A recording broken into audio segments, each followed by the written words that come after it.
Dan kita akan masuk insya Allah ke pelanggaran dan keluhan yang ke-59. Semoga Allah berkahi, yaitu menyanyiakan waktu untuk perkara yang tidak berguna.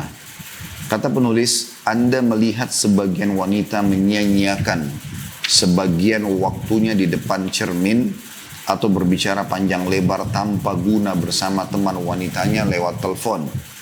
Dengan itu ia membuang waktunya yang berharga yang notabenenya adalah kehidupannya, dan tidak menghabiskannya untuk sesuatu yang bermanfaat, misalnya membaca Al-Quran, hadis-hadis Rasulullah SAW, menelaah sirah sahabiyah, berdakwah, mendengarkan kaset-kaset atau ceramah yang berguna, membantu di rumah, dan amalan lainnya yang mendatangkan pahala yang besar kepadanya. Ya, tentu di sini beliau tidak mengangkat dalil apa-apa ya dalam poin ini, tapi sudah tidak asing lagi tentang masalah waktu dan akan panjang lebar insya Allah kita bahas pada pertemuan sekarang berhubungan dengan masalah menyanyiakan waktu ini. Sebelum panjang lebar saya jelaskan masalah waktu dan pendapat para salafus saleh berhubungan dengan masalah berharganya waktu. Yang dimaksud di sini ya, menyanyiakan waktu sebagian waktu di depan cermin, jadi bukan berarti tidak boleh melihat diri di cermin atau berdandan. Karena berdandan bagian daripada syariat. Sudah sangat masyhur. Ya, kita lihat tentu kalau pada tempatnya ya, kisah Salman Al-Farisi dan Abu Darda radhiyallahu anhuma, di mana Salman Al-Farisi menasihati Abu Darda karena tidak pernah peduli dengan istrinya Ummu Darda, sehingga Ummu Darda tidak lagi merias dirinya menggunakan pakaian yang bagus dan seterusnya. Karena Abu Darda sibuk di setiap siang hari dia puasa dan malam hari dia sholat malam ya. Jadi Abu Darda itu sholat malam dari mulai habis Isya, selepas sholat ba'da Isya sampai subuh. Paginya beliau puasa sehingga tidak pernah memberikan hak istrinya untuk bersama-sama, bercumbu ya. Kemudian biologis dan seterusnya. Itu yang dibahasakan Abu Darda kepada Salman. Pada saat Salman radhiyallahu anhu majma'in mengatakan, ada apa dengan Abu Darda? Saya kenapa kau seperti ini? Maka Abu Darda mengatakan, sungguh saudaramu Abu Darda tidak punya hajat denganku. Maka Salman pun menegur Abu Darda dan mengatakan, a'tikul lazi haqqin haqqa, berikanlah segala satu haknya wahai Abu Darda. Dan juga waktu ditanyakan kepada Nabi SAW, Nabi juga mengucapkan bahasa yang sama. Allah punya hak, dirimu punya hak, keluargamu punya hak, maka berikanlah segala satu haknya. Juga anjuran yang sangat banyak dalam hadis-hadis tentang wanita bagaimana berdandan buat suaminya ya. Itu bagian daripada syariat ya, dia berhias, dia berdandan demi untuk menghibur suaminya, demi untuk menarik keinginan syahwatnya agar dia melampiaskan biologis yang halal. Itu bagian daripada agama semuanya, itu bagian daripada agama. Tapi yang dimaksud dalam perkataan penulis tadi di sini adalah ada orang yang terlalu berlebihan. Artinya antara tempat tidurnya dengan meja riasnya, sehingga meja rias ini sangat lama dia membuang waktu di sana dan pada hal-hal yang sia-sia, yang tidak dibutuhkan, gitu kan? Terutama bagi para anak-anak gadis yang memang belum memiliki pasangan hidup ya, sehingga akhirnya terlalu banyak waktu yang terbuang. Tapi secara umum kita lihat bagaimana dalam Islam merawat ya, ini adalah bagian daripada agama, sudah kita paparkan pada pertemuan sebelumnya. Seperti misalnya sabda Nabi SAW, man kana lahu sya'ar falyukrimhu, siapa yang Allah karuniai rambut maka dia menghormati atau merawatnya. Nabi SAW tidak pernah luput, selalu menyisir rambutnya dengan rapi. Bahkan pada saat beliau beriktikaf pun di masjid di Ramadan, seringkali beliau memasukkan kepalanya di pintu rumahnya yang nyambung dengan masjid untuk disisirkan rambutnya oleh Aisyah radhiyallahu anha. Dan juga Nabi SAW pernah melihat seorang sahabat yang masuk ke masjid sementara rambutnya berantakan. Maka Nabi SAW mengatakan, suruhlah orang ini keluar dari masjid, merapikan rambutnya, kemudian dia masuk ke dalam masjid, gitu kan. Itu juga dengan bagaimana Islam menyuruh kita menjaga 5 fitrah yang sudah masyhur ya, yaitu khitan, sunat, kemudian mencukur kumis bagi laki-laki, kemudian mencukur atau mencabut bulu ketiak bagi laki-laki dan perempuan, mencukur bulu kemaluan bagi laki-laki dan perempuan, dan juga memotong kuku bagi laki-laki dan perempuan. Ini semua demi untuk menjaga kebersihan, kerapian. Ada dalam syariat itu. Bahkan dalam Islam kita ada istilah mandi wajib, ada mandi sunnah ya, seperti mandi wajib haid, nifas, mandi junub, mandi Jumat bagi laki-laki, dan juga ada mandi yang disunnahkan pada saat seseorang ingin merawat badannya dan dia niatkan untuk menjaga apa yang telah Allah amanahkan, maka itu bagian daripada syariat juga.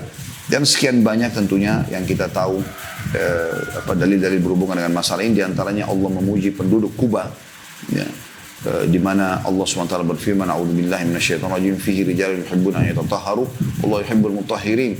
Ya, di sekitar Masjid Kuba ada orang-orang yang suka sekali bersuci, rapi, bersih, ya. Mereka merawat diri mereka, gitu kan. Dan Allah suka dengan orang yang bersuci. Jadi jelas sekali bagaimana dari Al-Quran dan Sunnah menjelaskan tentang pentingnya seseorang merawat diri. Tapi yang penting jangan sampai terlalu banyak membuang-buang waktu, ya. Jadi ada orang terlalu banyak buang-buang waktu, hanya sibuk dengan sisiran terus, ya, dalam sepanjang hari, gitu kan. Sehingga akhirnya terlalu banyak waktu yang diambil untuk itu. Kita akan masuk teman-teman sekalian membahas tentang inti permasalahan, yaitu masalah menyia-nyiakan waktu. Kita temukan dalam ayat Al-Quran banyak sekali, ya, Allah Subhanahu Wa Taala bersumpah tentang masalah berharganya waktu itu sendiri. Seperti misalnya Allah menyebutkan di dalam surah yang masyhur, surah Al-Asr, ya, A'udzubillahi minasyaitonir wal 'asr, demi waktu kalian, masa waktu kalian semasa di dunia. Innal insana lafi khusr, sungguhnya manusia dalam keadaan rugi. Rugi kenapa? Karena mereka menyia-nyiakan waktunya. Dalam arti kata, mereka tidak isi pada hal-hal minimal mubah, ya. Dan tentu dianjurkan yang mendapatkan pahala. Kalau mubah tidak dapat pahala, gitu kan. Tapi kalau dia melakukan hal-hal yang lebih banyak manfaatnya, seperti yang disebutkan tadi, berzikir, membaca Al-Quran, ya, hal-hal manfaat, dari manfaat ke manfaat apa lagi nih, ya. Sesungguhnya manusia dalam keadaan rugi, karena mereka akan menyesal di hari kiamat nanti. Illal ladzina amanu wa 'amilus shalihat, kecuali orang yang sibukkan dirinya dengan keimanannya dan juga amal solehnya. Wa tawassaw bil haqqi wa tawassaw bis sabr, maka saling mewasiatkanlah kebenaran ini dan juga saling mewasiatkanlah agar bersabar dalam ketaatan kepada Allah. Dalam arti kata mengisi waktu dengan kebaikan-kebaikan. Jadi sabar kata para ulama di 3 hal. Sabar dalam mengerjakan ketaatan, untuk mendirikan sholat tepat waktu, untuk menutup aurat, untuk mencari rezeki halal, untuk bangun sholat malam, dan segala macam hal. Baca Al-Quran, menjaga wirid, zikir pagi petang. Semuanya ini butuh, ya, kesabaran dalam melakukannya. Kemudian yang kedua, sabar dalam meninggalkan kemaksiatan. Ya, karena setiap orang di antara kita pasti punya peluang bermaksiat kepada Allah SWT. Kalau godaannya sedang datang, berarti syaitan sedang menggoda kita. Maka tugas kita adalah melawannya. Dan sabar, jangan mengikuti hawa nafsu itu. Dan yang ketiga adalah sabar dalam cobaan harian, sakit, gangguan orang utang gak bayar, dan segala macam hal. Begitu juga Allah bersumpah dalam banyak ayat-ayat yang lain.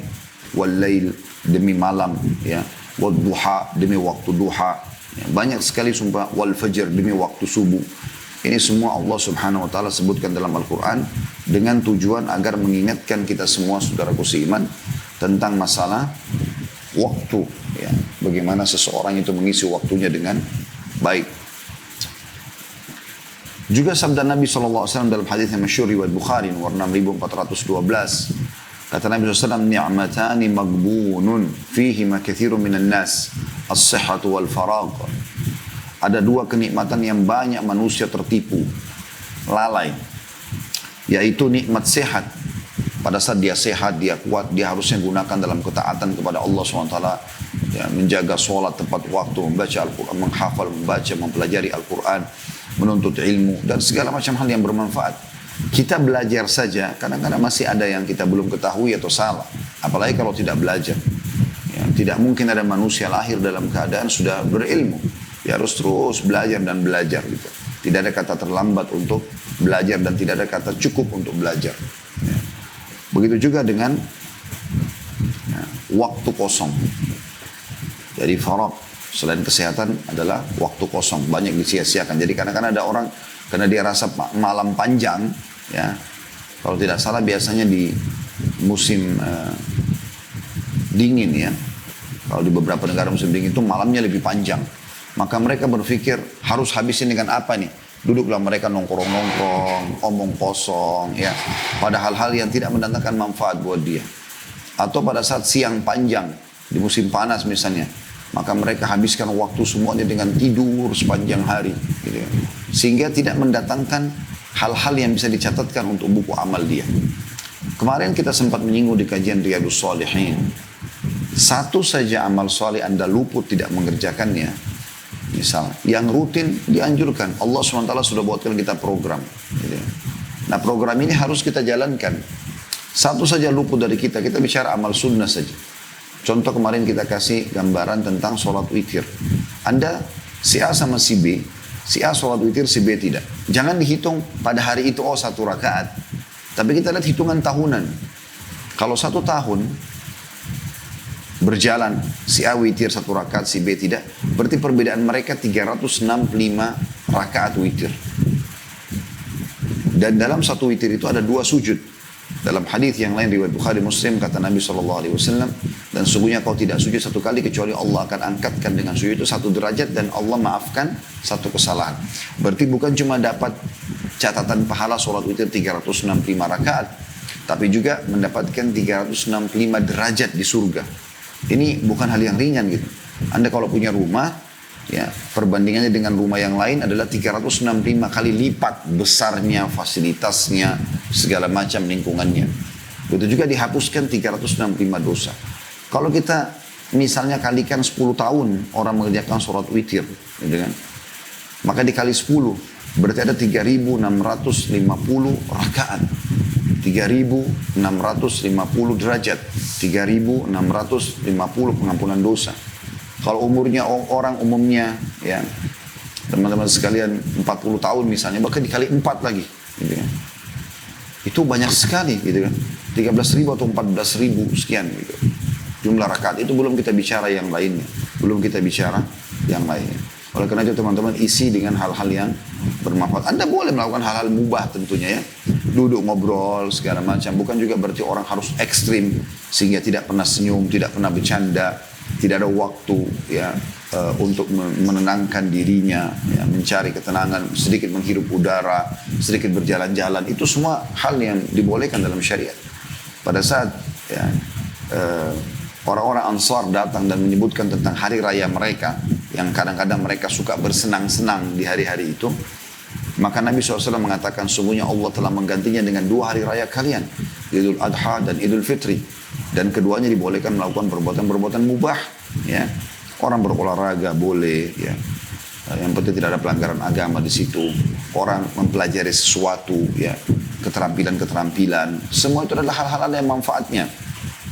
Selama dia niatkan mendapatkan manfaat dari situ dan tidak ada kemaksiatan, maka insya Allah juga maksud yang bermanfaat. Atha bin Abi Rabah rahimahullah berkata, sesungguhnya seseorang di antara kita ya, harusnya malu pada saat diperlihatkan buku amalnya pada hari kiamat. Tidak ada urusan akhirat, tidak ada juga urusan dunianya. Maksudnya urusan yang bisa bermanfaat bagi dia secara duniawi. Kayak berbicara masalah bisnis, proyek kerja dan segala macam. Jadi ada orang omong kosong, duduk pada hal-hal yang tidak ada gunanya. Sebagaimana kita akan nukil banyak sekali statement para salafus salih berhubungan dengan masalah ini. Saya akan mulai selain ayat dan hadis adalah perkataan yang disampaikan oleh sahabat yang mulia Ibnu Mas'ud radhiyallahu anhu. Beliau berkata, "Ma nadimtu ala syai'in nadami ala yaumin gharabat syams naqasa gharabat syamsahu naqasa fihi ajali wa lam yazid fihi amali." Tidak ada yang pernah aku sesali selebih yang aku sesali selain keadaan ketika matahari terbenam, ajalku berkurang, ya, batas umurku berkurang, namun amalku tidak bertambah. Jadi mereka betul-betul luar biasa memperhatikan waktunya. Harus hari ini lebih baik daripada hari kemarin. Ya, selalu begitu, minimal sama. Begitu juga Hasan Basri rahimahullah berkata, "Adraktu aqwaman kana ahaduhum asyah ala umurihi minhu ala dirhamihi." Aku mendapati orang-orang, maksudnya para sahabat. Karena Hasan Basri adalah seorang tabi'in. Aku menjumpai beberapa kaum, maksudnya para sahabat, salah satu dari mereka lebih pelit terhadap umurnya atau waktunya daripada dirham atau hartanya sendiri. Ya. Jadi itu luar biasa bagaimana mereka menjaga hal tersebut. Ibnu Qayyim rahimahullah berkata, "Wa nafsuka in ashgaltaha bil haqqi wa illa ashgalatka bil batil." Jiwamu, ya, dirimu, jika kamu tidak sibukkan dengan hal-hal yang baik, maka pasti dia akan menyibukkanmu dengan hal-hal yang tidak baik. Dan statement ini juga disebutkan oleh Imam Syafi'i rahimahullah. pada saat beliau bertemu dengan seseorang dan beliau mengatakan, saya mengambil manfaat dari seseorang dengan dua statement yang dia sampaikan. Yang pertama dia mengatakan, waktu itu seperti pedang. Kalau kau tidak memotongnya maka dia akan memotongmu. Lalu orang itu berkata lagi, sesungguhnya kalau kau tidak sibukkan waktumu dengan kebenaran, maka pasti kau akan disibukkan dengan kebatilan. Nah, kita akan lihat teman-teman sekalian bagaimana statement para salafus saleh yang lain yang disampaikan mengenai waktu ini. Hasan Basri juga berkata, Ibnu Adam innama anta ayyamu kullama dhahaba yawmun dhahaba ba'duk. Wahai anak Adam, wahai manusia, kamu itu hanyalah kumpulan hari-hari. Tiap satu hari berlalu, maka hilang sebagian dirimu. Dan semua itu akan dipertanggungjawabkan itu di hadapan Allah Subhanahu wa ta'ala. Saya juga pernah sampaikan teman-teman sekalian, setiap kali kita belajar seperti ini, saya pun lagi belajar bersama dengan teman-teman, bukan berarti saya lebih tahu. Maka kita setiap kali belajar, kita menjadikan itu momentum untuk memperbaiki apa yang keliru sebelumnya, atau meningkatkan kualitas kalau sebelumnya sudah bagus. Ya. Jadi kita bukan menghardik masa lalu. Tujuan kita belajar seperti ini dan Allah SWT mudahkan kita membahas materi hari ini, maka hari ini ke depan. Saya pernah subhanallah mengambil pelajaran dari seorang teman saya namanya Abu Bakar Sar. Abu Bakar Sar ini orang dari Afrika beliau. Waktu saya masih di tingkat pertama kuliah dakwah dan usuluddin di kota Madinah di tahun 1994 waktu itu. Saya duduk di salah satu kursi di kelas. Waktu itu kami kebetulan 50 orang. Di sebelah saya ada kosong. Saya duduk sendiri, yang lain kursi terisi. Mungkin kurang lebih 3 bulan setelah kami berjalan kuliah. Ya, karena satu semester itu sekitar 6 bulan ya. 4 bulan lah kurang lebih. 4 bulan kami berjalan. Karena sebentar lagi sisa 2 bulan akan mulai masuk ujian semester gitu. Ada satu orang teman dari Afrika. Abu Bakar namanya, dari Senegal beliau. Dan beliau Masya Allah, Allah berikan taufik. Dan saya yakin memang karena juhudnya, karena upaya dia yang luar biasa gitu. Karena saya kenal baik. Sampai dia menyelesaikan S3-nya di Madinah. Maka dia, kalau tidak salah sekarang beliau menjadi duta ya di Saudi. Dia sempat masuk dan duduk di sebelah saya. Dari pertama masuk di kelas waktu itu, bahkan beliau datang dari 5 materi sehari, itu datang di materi yang kedua. Dosen yang pertama sudah keluar, 50 menit yang pertama, masuk 50 menit yang kedua, sisa 4. Itu beliau begitu duduk, tidak kenalan sama saya, nggak kenalan sama teman-teman di kelas, gitu kan. Duduk, sudah membawa sebuah buku tulis kecil, buku tulis dan sebuah pulpen. Begitu dia duduk, dia begitu kehausan, seperti orang kehausan untuk mengejar ilmu itu. Dia menulis terus. Yang saya yakin teman-teman di kelas itu ya, tidak menulis apa yang kita tulis ya 4 bulan yang lalu, atau banyak antara kita yang lalai menulis, tapi tidak. Orang ini begitu masuk sudah terlambat, di materi kedua pun dia tulis semuanya. Dan saya lihat hampir semua materi, hanya jeda istirahat baru kenalan dengan teman-teman ya. Begitu terus setiap hari. Saya sempat bertanya, kira-kira masih bermanfaat gak orang ini sekarang untuk dia kejar materi gitu kan. Mungkin lebih tepat kalau dia mengambil tulisan teman-teman yang sudah ada. Ternyata teman-teman luar biasa manfaatnya. Dia lulus dengan nilai terbaik, dia cum laude untuk mumtaz, walaupun dia telat ya. Ternyata dengan kasus itu. Jadi dia terus saja berusaha menulis apa yang dia. Jadi selama 2 bulan menjelang 6 bulan semester itu, atau 6 bulan ya, pas masuk 1 semester itu dia nulis terus. Yang 4 bulan dia tertinggal, dia tulis di rumah, di kamar maksudnya, di asrama pada saat itu. Dan Masya Allah luas dengan baik. Dan saya ingat betul waktu itu kami mau ujian materi akidah ya, materi tauhid tepatnya waktu itu. Kami sedang membahas panjang lebar tentang masalah akidah, dan ada sebuah syair yang masyhur tentang syarat la ilaha illallah. Cukup panjang syairnya, wa fi syurutin sabatun qad quyidat wa fi nususil haqqun waradat fa innahu la yantafi'u qailuha binutkin illa haitsu yastakmiluha ya. Jadi tentang syarat la ilaha illallah yang 7 ya. Lalu disebutkanlah 7 syarat tersebut ya. Lalu kemudian saya lagi menghafal di depan kampus pada saat itu. Dan saya sudah hafal alhamdulillah. Dan betul memang di ujian keluar. Lewatlah Abu Bakar ini, hafizahullah. Dia lewat, kemudian dia mengatakan kepada saya, Khalid, apalagi yang kau mau sampaikan kepada saya? Maksudnya ada nggak informasi baru yang saya mungkin bisa hafal? Saya bilang, menurut saya mungkin syair ini. Tentang masalah 7 syarat la ilaha illallah gitu. Maka subhanallah dia berdiri tanpa banyak bicara, langsung dia bilang, ajarkan kepada saya. Saya sebutin lalu dia hafal. Dalam hitungan mungkin subhanallah 5-10 menit hafallah syair itu, mungkin 4-5 bait syair ya, dihafallah sama dia. Kemudian kami masuk ujian, dan betul saya waktu lihat ujian itu ternyata keluar soal itu, dan angkanya kalau tidak salah 5 atau 7 pada saat itu subhanallah saya langsung tersenyum dan melihat, mengingat Abu Bakar ini bagaimana Allah berikan dia taufik ya, sehingga dia bisa sempat mendapatkan itu. Jadi bagaimana seseorang teman-teman sesuai dengan kadar niatnya, dia berusaha mengisi hal-hal yang bermanfaat bagi dia, dan insya Allah Allah berikan itu. Ya. Allah SWT mengatakan dalam Al-Quran, A'udzubillahi minasyaitonirrajim, walladzina jahadu fina lanahdiyannahum subulana.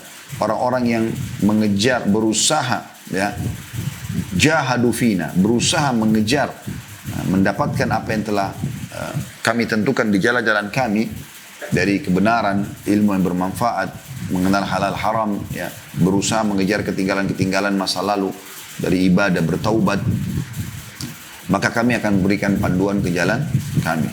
Dan cukup banyak tentu yang saya temukan seperti itu ya. Kemudian selanjutnya statement Umar bin Abdul Aziz rahimahullah, salah satu ulama juga yang masyhur, khalifah yang hidup, yang menjadi khalifah tahun 99 sampai 101 ya. Beliau mengatakan, innal laili wan nahar ya'malani fika fa'mal fihima. Sesungguhnya malam dan siang itu ya bekerja untukmu. Maksudnya mereka ada malam itu untukmu, siang juga untukmu, pagi sampai siang juga untukmu. Maka beramallah dan maksimalkan kedua waktu itu. Jangan sia-siakan siang kecuali kamu isi dengan kebaikan, jangan sia-siakan malam kecuali kau isi dengan kebaikan. Amir bin Abdul Qais rahimahullah, dia seorang tabi'in, pernah berkata, pernah orang minta nasihat pada dia, mengatakan, nasihatilah saya. Maka kata Amir, tahanlah jalannya matahari bila engkau bisa. Kata-kata ini sebenarnya maknanya dalam sekali ya. Artinya, pakai waktumu sekarang dengan maksimal. Bahkan pertanyaan seorang mukmin kepada orang lain harus pada hal-hal yang bermanfaat. Kita kalau mau bertanya sesuatu pada orang, tanyakan kepada diri kita dulu, apakah itu perlu untuk ditanyakan? Gitu kan? Ada orang subhanallah sia-sia nanyakan tentang baju orang si fulan, baju si fulan, sibuk dalam satu majlis, bajunya si fulan bagus ya, bajunya si fulan, tidak ada manfaatnya buat dia. Kecuali memang dasarnya Anda mau membeli baju yang sama, Anda bertanya. Orang mukmin harus jeli. Masuk dalam umumnya hadis Nabi SAW riwayat Bukhari, man kana yu'minu billahi wal yawmil akhir falyaqul khairan aw liyasmut. Sampai mengaku beriman kepada Allah dan hari akhir, maka dia hanya mengucapkan yang baik atau dia diam. Makna diam di sini adalah jangan bicara kalau tidak ada manfaatnya. Jangan bertanya kalau tidak ada tujuannya, tidak ada manfaatnya. Gitu kan? Ada orang sibuk, saya pernah gitu, duduk dalam satu majelis bertemu dengan beberapa orang sibuk membahas tentang mobilnya fulan, rumahnya si fulan, merek bajunya si fulan, keluarnya terbitan baru yang ini dan itu. Apa manfaatnya? Kecuali memang itu akan dia ada sesuatu yang kebutuhan dia di situ ya, ada hajat dia di situ. Misalnya tadi menanyakan pakaian, menanyakan sepatu, menanyakan, dan kita memang mau butuh untuk itu. Tapi untuk mengetahui semua berhubungan dengan orang itu. Ada juga orang subhanallah sibuk dengan keadaan orang lain. Sampai dia seperti perpustakaan manusia yang berjalan. Siapapun kita tanyakan orang pada dia, semuanya dia tahu. Tentang rumahnya orang, tentang anaknya, tentang istrinya, tentang segala macam. Hampir seluruh teman-teman sekalian, teman-teman saya yang saya tahu, saya tidak tahu nama keluarga, nama istri mereka. Kecuali mereka menyampaikan kepada saya. Saya nggak pernah secara khusus tanya, nama istrimu siapa. Bahkan saya tidak tanyakan jumlah anaknya berapa. Karena bagi saya bermanfaat gak sih saya tanya itu. Kecuali memang pada satu waktu, misal dia mengatakan, oh ya, saya ada anak saya ada 2 orang, saya mau minta tolong anak saya dibantu untuk dibeasiswakan, disekolahkan. Baru, oh ya saya tahu jumlah anaknya sekian. Saya punya beberapa orang sahabat, saya bahkan tidak tahu bagaimana bentuk rumahnya mereka di dalam. Karena bagi saya, kalau mereka tidak persilakan ya sudah gitu. Ada sahabat dekat saya di Jakarta itu, saya merasa gak ada manfaatnya kalau saya harus mencari tahu semuanya. Karena akhirnya makin banyak saya tahu, maka makin ada terbuka aib. Dan itu akhirnya makin negatif ya. Atau misalnya terbukalah pintu-pintu hasad dalam hati. Karena merasa kenapa orang ini lebih, kenapa ya saya tidak, dan seterusnya. Maka harusnya kita jeli memikirkan masalah-masalah seperti ini teman-teman sekalian. Kemudian Imam Ahmad rahimahullah juga berkata, aku tidak menyerupakan masa muda kecuali dengan sesuatu yang menempel di lengan bajuku lalu jatuh. Artinya banyak orang bilang begini, makna kata beliau, kamu kan masih muda gak apa-apa, puas-puasin aja. Puas-puasin apa? Bahasa mereka puas-puasin itu udah pada kemaksiatan pasti. Tujuannya itu. Kalau dia pada manfaat maka dia akan mengatakan maksimalkan waktu menuntut ilmu, mumpung kau muda. Seperti itu. Tapi kalau kita tidak, kebanyakan orang mengatakan puas-puaskan masa muda. Saatnya lah coba narkotika, coba rokok, coba pergaulan bebas, coba perzinahan, coba ini, coba itu. Ini kebodohan semua ini. Subhanallah. Bukankah Nabi SAW mengatakan Inna Allah yu'jibu min syabin laysa lahu sabwa. Allah sangat kagum dengan anak muda yang tidak mengikuti hawa nafsunya. Justru masa muda itu di mana kita sehat, kita lebih fresh, lebih segar. Gunakan dalam kebaikan-kebaikan. Saya bilang sama keluarga saya, istri saya maksud saya, kalau anak-anak ini kita tidak sibukkan dengan hal yang bermanfaat, maka nanti mereka akan tersibukkan dengan hal yang negatif. Kami buatkan program padat buat anak-anak, biarkan mereka capek dengan menuntut ilmu, dengan hafal Quran. Itu demi manfaat dia. Dan dia belum merasakan 100% manfaatnya sekarang. Setelah mereka dewasa, baru mereka merasakan itu. Saya terus bersyukur kepada Allah subhanahu wa ta'ala teman-teman sekalian. Walaupun saya masih sangat minim dalam ilmu agama, masih baru belajar. Ya, dan terus akan belajar insya Allah. Tapi saya bersyukur bagaimana Allah subhanahu wa ta'ala memudahkan saya bisa menghabiskan masa-masa dulu. Waktu masih SMP, SMA, ya, S1, habis di pelajaran agama. Itu pun masih sangat kurang rasanya, masih haus. Ada saya setiap hari kalau kita baru baca statement ulama, oh ini baru ya, oh ini baru ya. Ya, kita yang sudah kita hafal pun kadang-kadang lupa, kita ulangin lagi. Harusnya kita isi dengan hal yang bermanfaat.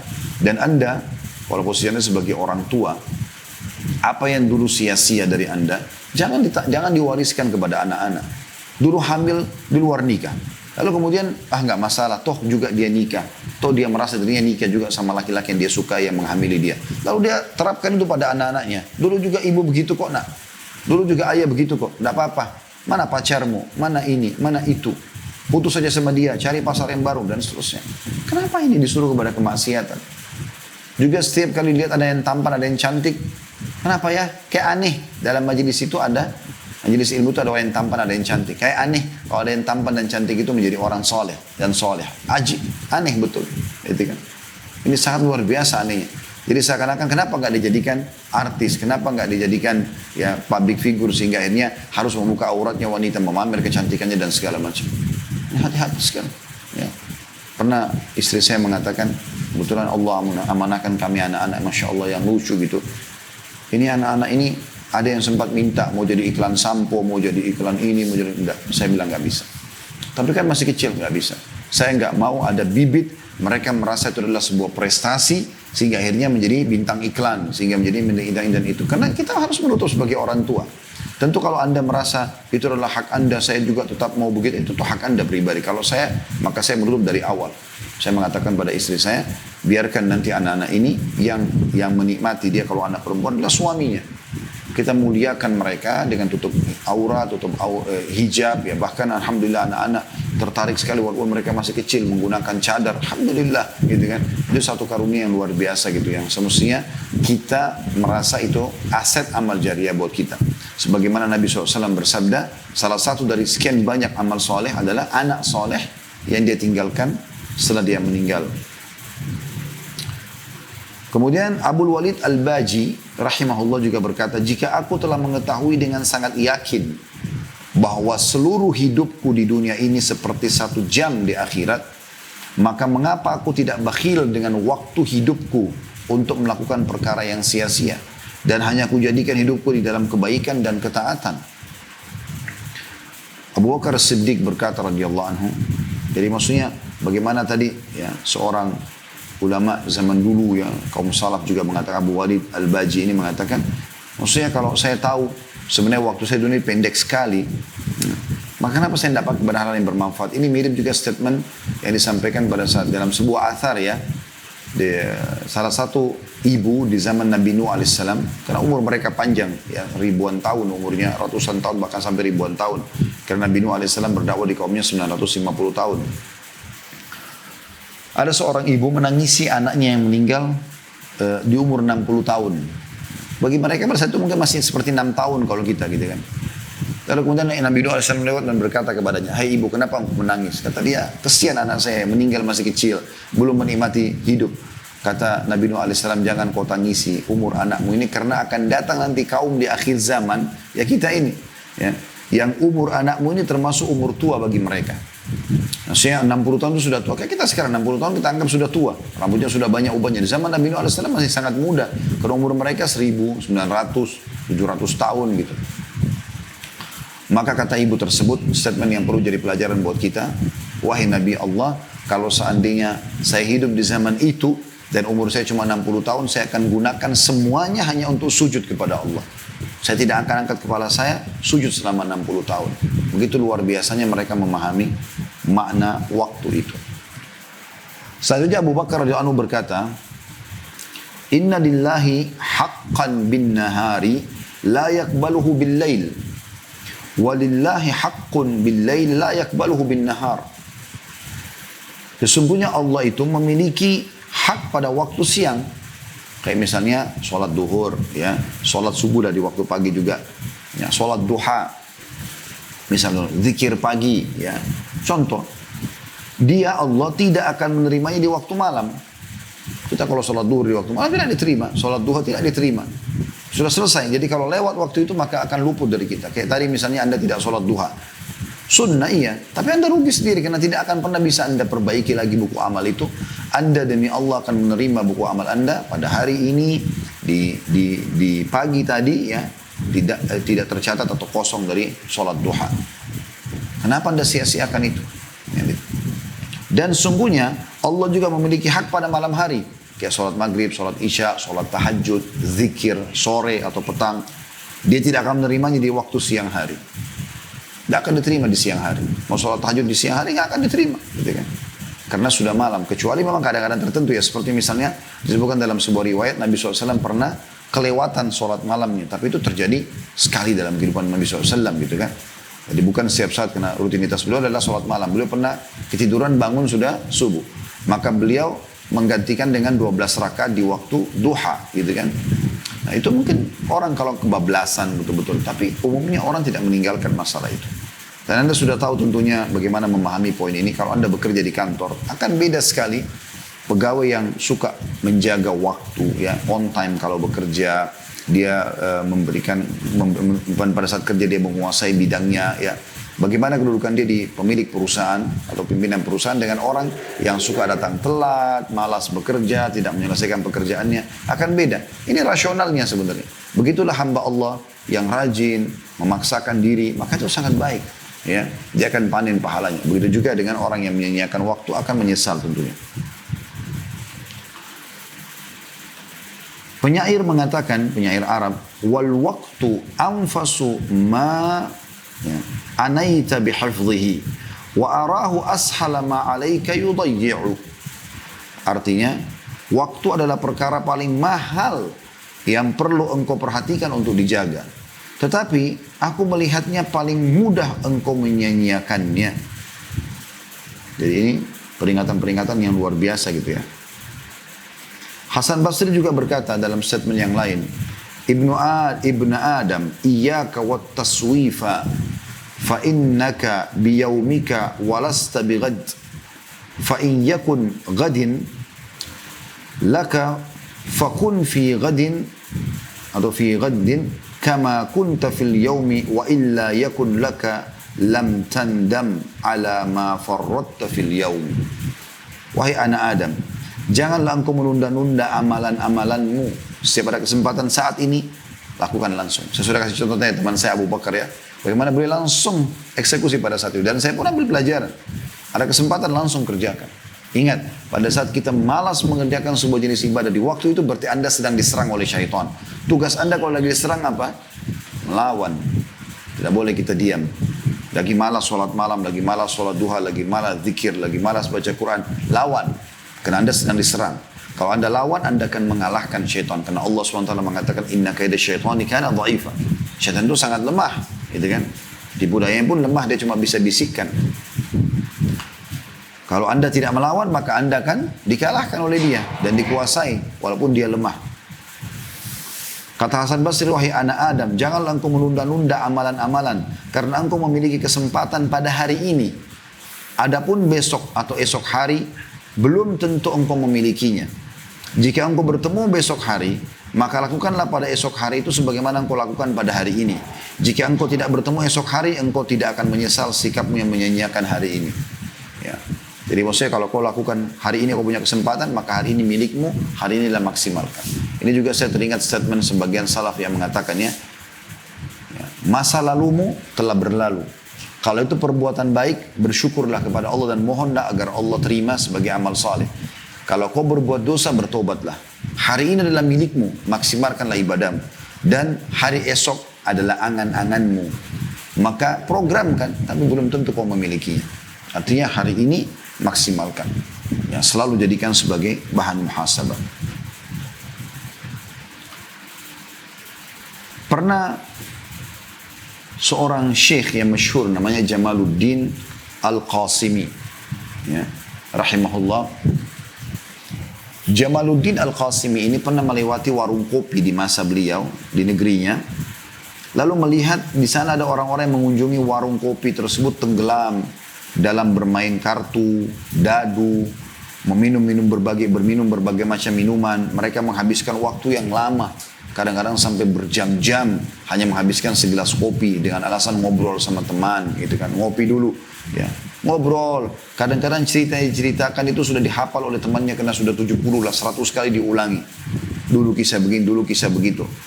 Maka beliau berkata, ya, seandainya waktu bisa dibeli, sungguh pasti aku akan beli waktu dari mereka.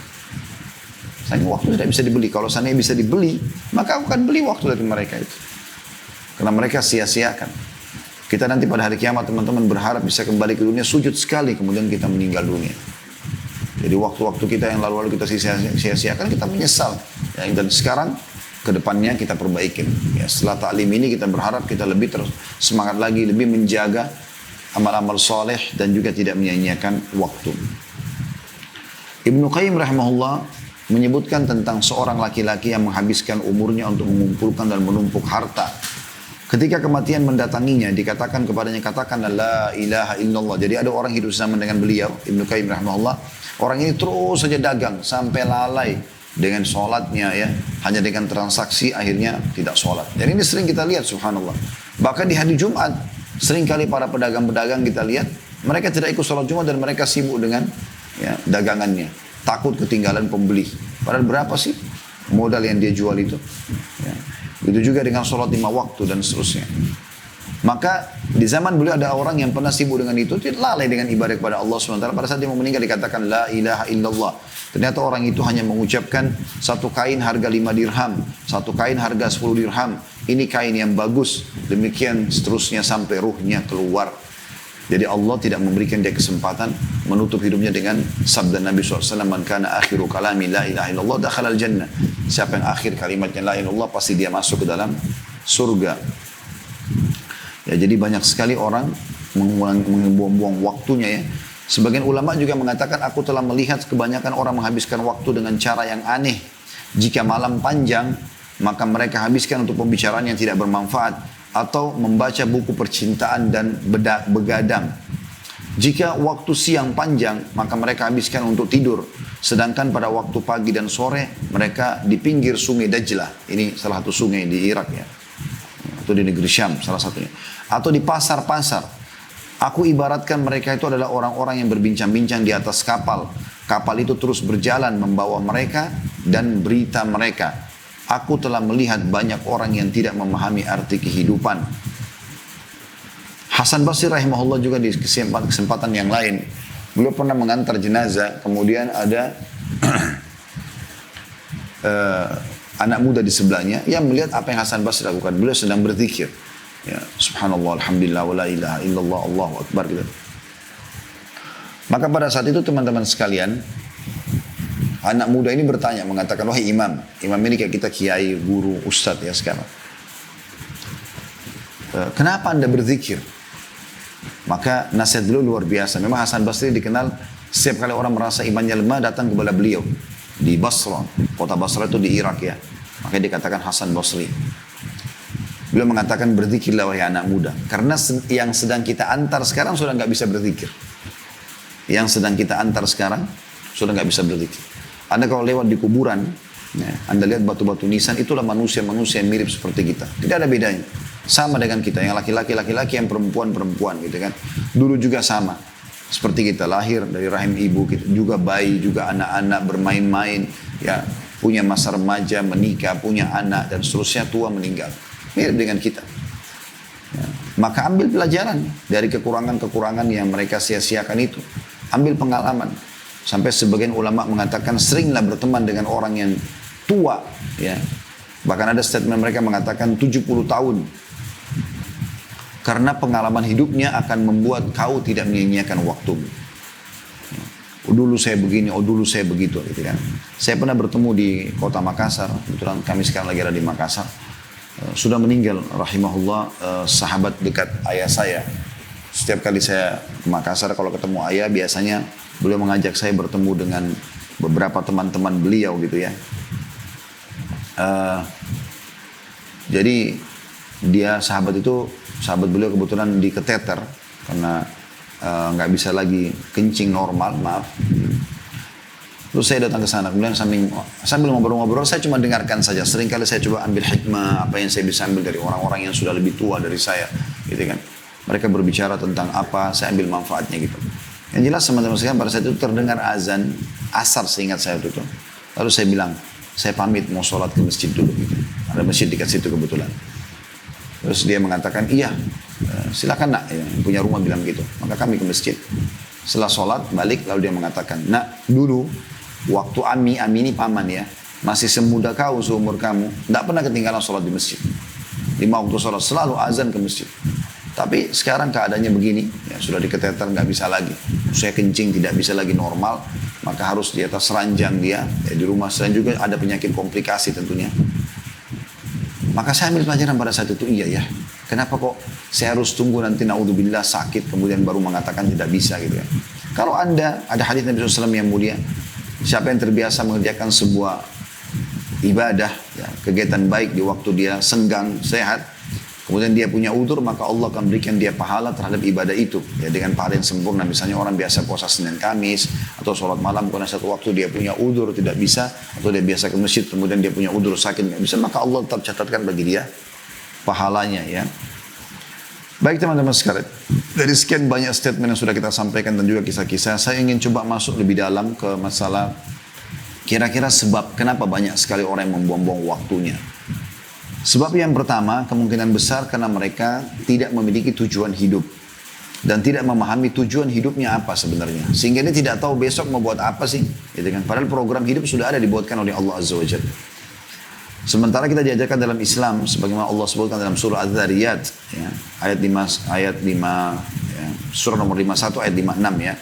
A'udzu billahi minasyaitonir rajim wa ma khalaqtul jinna wal insa illa liya'budun. Aku tidak ciptakan jin dan manusia kecuali untuk ibadah. Berarti memang tujuan Anda ada di sini di muka bumi untuk ibadah. Ibadah itu semua perbuatan yang diperintahkan dan dicintai oleh Allah Subhanahu wa taala, gitu kan.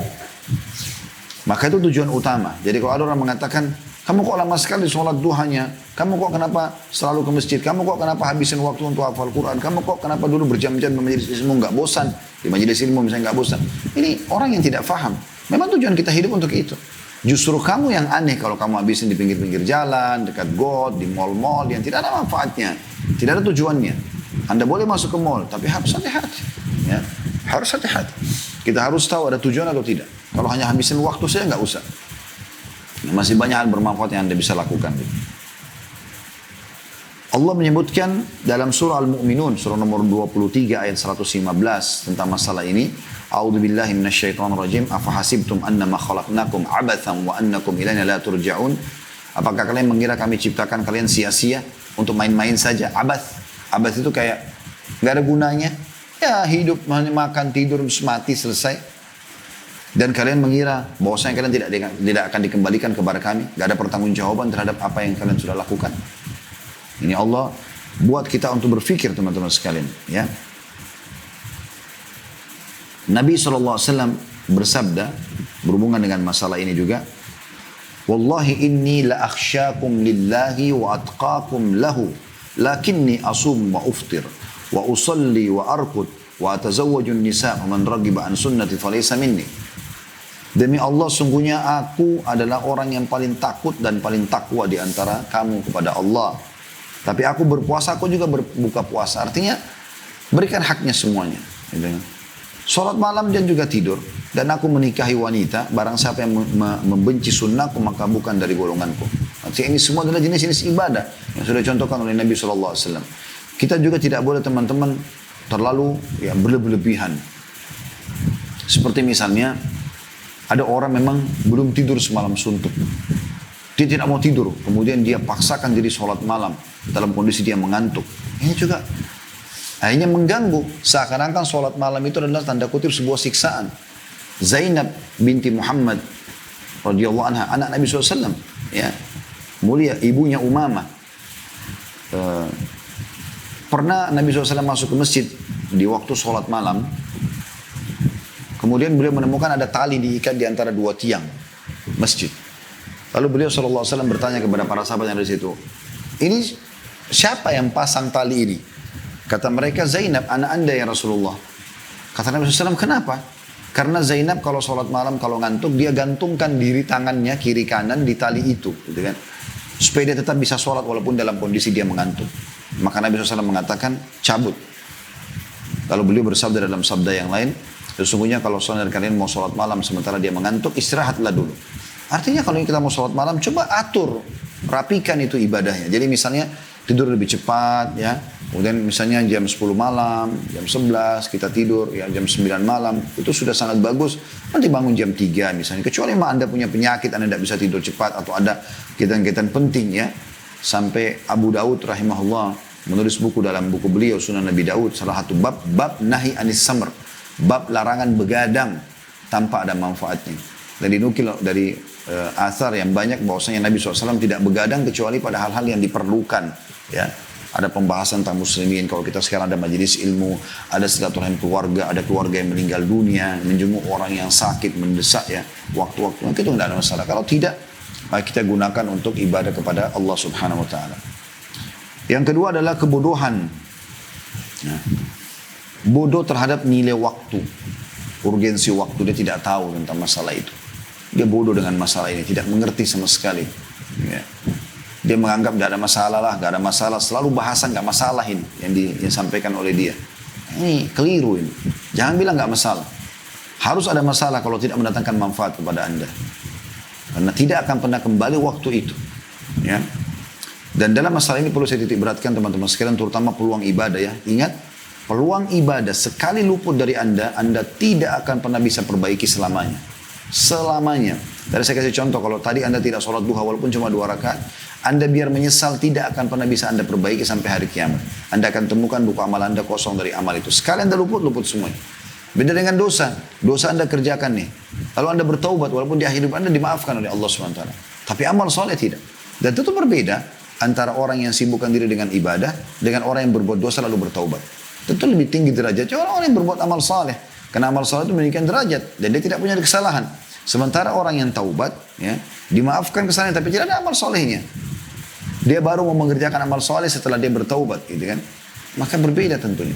Menyibukkan pada hal-hal yang bermanfaat jauh lebih baik daripada orang-orang yang, ya, membuang-buang waktunya.